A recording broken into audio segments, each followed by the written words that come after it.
have to be so obnoxious. I'm not obnoxious. I'm enthusiastic. Anyway, well, welcome. Thank you for tuning in. My name's Melinda Colettis. My husband, Bill Griffin. Together, we're Professor Chef, and we teach you how to play with your food. So tonight, we're going to be making a salsa. Can you stop that? This is one of the things we love to do when we have a garden and we've got, all this fresh veg and we don't know what to do with it. We make salsa. We've actually canned it. Yes. Just be careful when you're canning tomatoes. People don't realize this, but the acidity level, which keeps out the bad stuff, right, for a lot of tomatoes, isn't as high as it's supposed to be. Yep. Especially when you make a salsa, you can add more acid and you're better off. Right. Right. So acid's a good thing here. A lot of knife skills involved in making the salsa, the fresh salsa. Yes. So I did a few things ahead of time. Okay. Okay. We are using plum tomatoes. And you choose the plum tomatoes over the regular because they have more meat to them. Okay. So this has got a thicker wall to the tomato. Yes. So the thicker wall is going to give me more meat, gives me more substance into my tomato. When I cook with these a lot of times, I will take the seeds and the juice out, but because I'm making a salsa, I'm leaving that in. You don't need to do that. Right. And when we go shopping, we always use these reusable mesh bags, and we keep a lot of stuff in it because moisture is your enemy when it comes to produce. That it kind of makes it rot quicker. So the drier you can keep them, the better. So that's why we use these bags, because it doesn't hold the moisture in. So these aren't the greatest tomatoes to describe what I'm going to do, but never refrigerate your tomatoes. That's a big, big, big no-no. But when you get them, if you put them on your windowsill and you stand them up like that, okay, with the pick where the stem was, you have to turn it upside down, and that blocks the ethylene gas from coming out of the tomatoes, which makes the food rot faster. Makes it spoil faster. Spoil faster. That's a better word. Spoils a little bit better. All right. So talk about what I'm doing wrong right about now. Yeah. So this falls into the category is do as we say, not as we do. So Phil is using a straight edge knife to cut the tomatoes.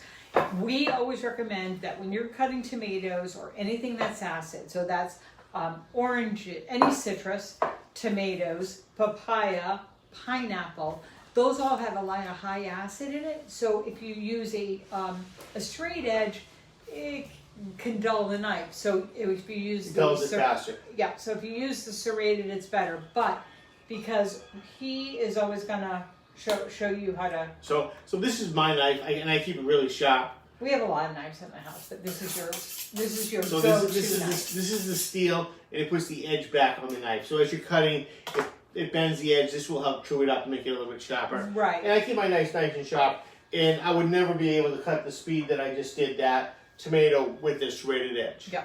Right. So those are diced. We're going to be using, talk about peppers and why I buy those. Okay, so this is the cheapest human being on the planet, and he buys Cubanelles, but he tries to look for the ones that are sunset or bronze.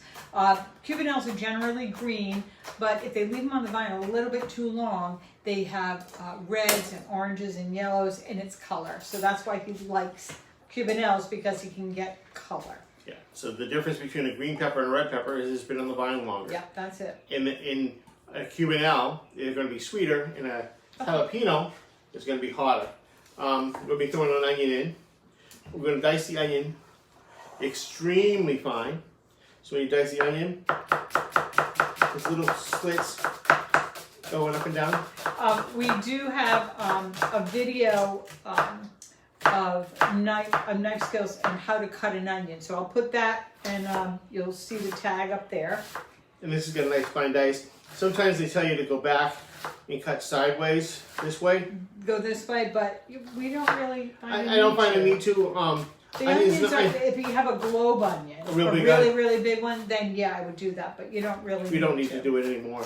And we're using a sweet onion, and we're going to hand chop these. I mean, you could put this stuff in a food processor, but this is just a little bit better. Well, I mean, with the speed that you do it, it's very easy. Yeah. But.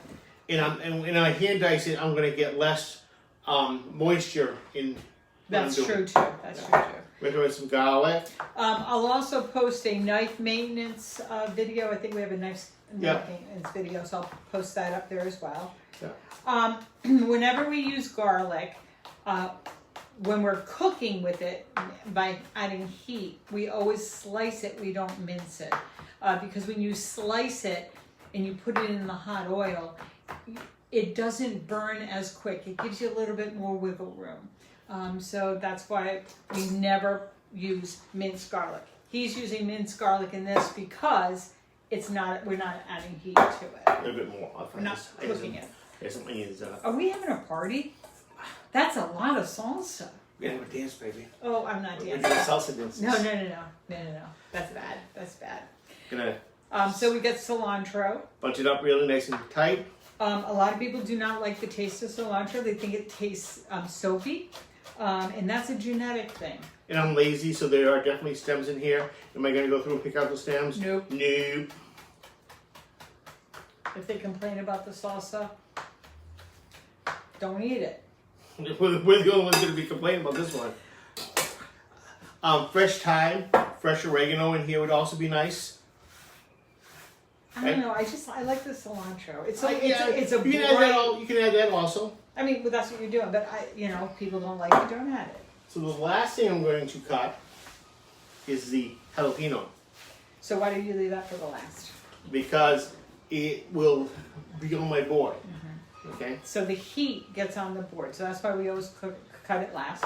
Most of the heat in a jalapeno lives in the ribs and the seeds. So he's going to take most of that out.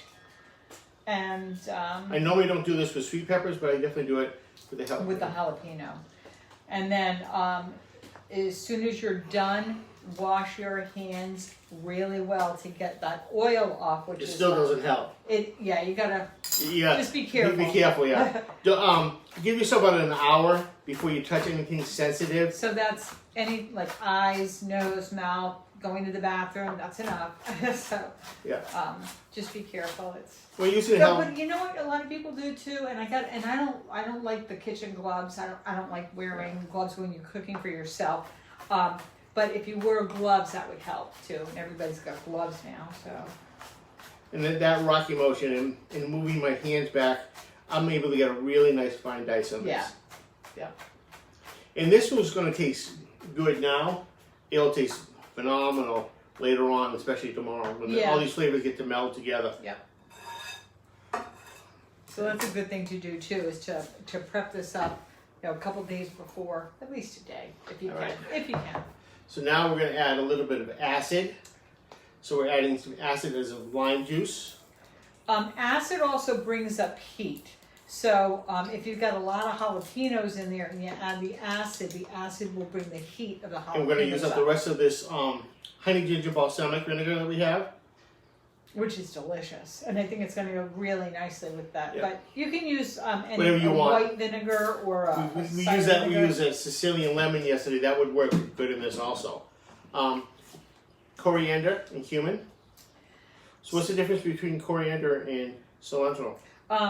Coriander is the seed of the cilantro plant, and that's been pre-ground for us.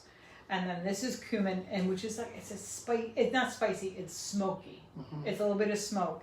And they tend to use those two together, cumin and coriander, they're best friends. All right. Okay, so Secret ingredient. a little Be goes very very careful. The little goes a long way. So this is liquid smoke. And we love putting this into our salsas because it makes it a little bit different. Well, as does the So there's a oil and vinegar. half a capful in And there. it just like hits you in the face. It smells like a smoker. I know we're gonna need some salt, a decent amount of salt. Mm-hmm. 1, 2, 3. So that looks like a lot of salt. There's a lot in that bowl.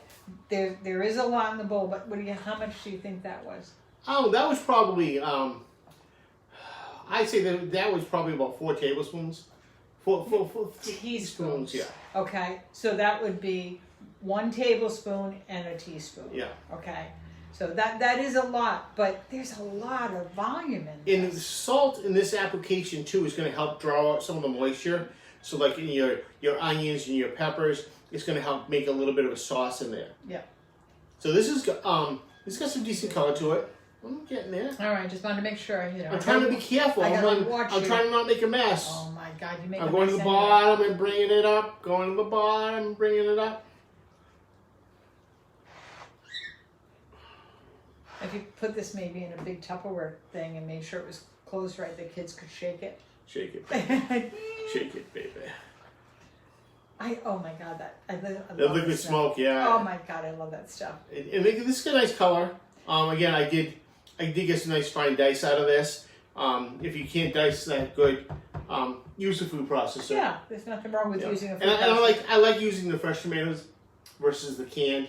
Oh yeah. Yeah, it makes a big Oh, difference. 100 times better. All right, so you ready to taste? You don't want to taste in this? I gotta taste this first. You gotta Just the taste- seasoning. Oh, just the seasoning. Okay.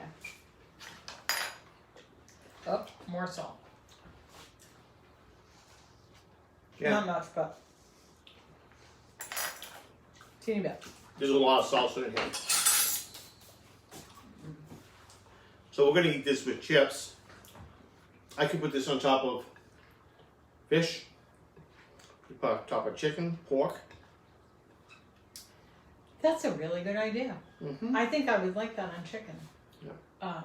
And codfish. Yeah. I don't know why, but codfish Yeah. and tomatoes are like I love that combination. I was gonna make it, but we weren't gonna have enough time.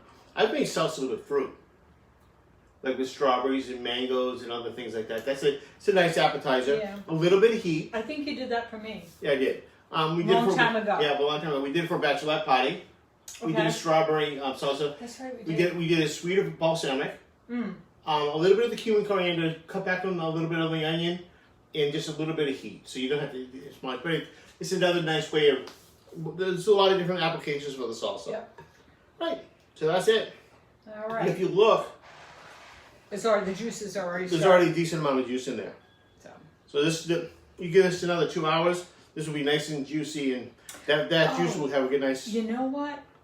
You know what I think we should do? Add to It's this. clean spoon. Corn. We had the fresh corn. Yeah, we had corn. We could have put. Well, we'll put that in after. They're giving them a cup, but that's getting a really nice flavor. Yeah. That's Nice. it's worth the extra effort to make a nice fresh salsa. So tomorrow is going to be our strawberry shortcake. We are going to do it with a biscuit. I think we decided that. Shut up! I can't stand them. If we can, we're going to try to do a Miss K's biscuits. Yeah, but we have You to. guys know who Miss K is? Duck Dynasty. She's got a very unique biscuit recipe, and it's really good. So we'll see what we do. Anyway, so I guess we'll see y'all tomorrow. Wow. Live at Have fun. Bye-bye. Bye.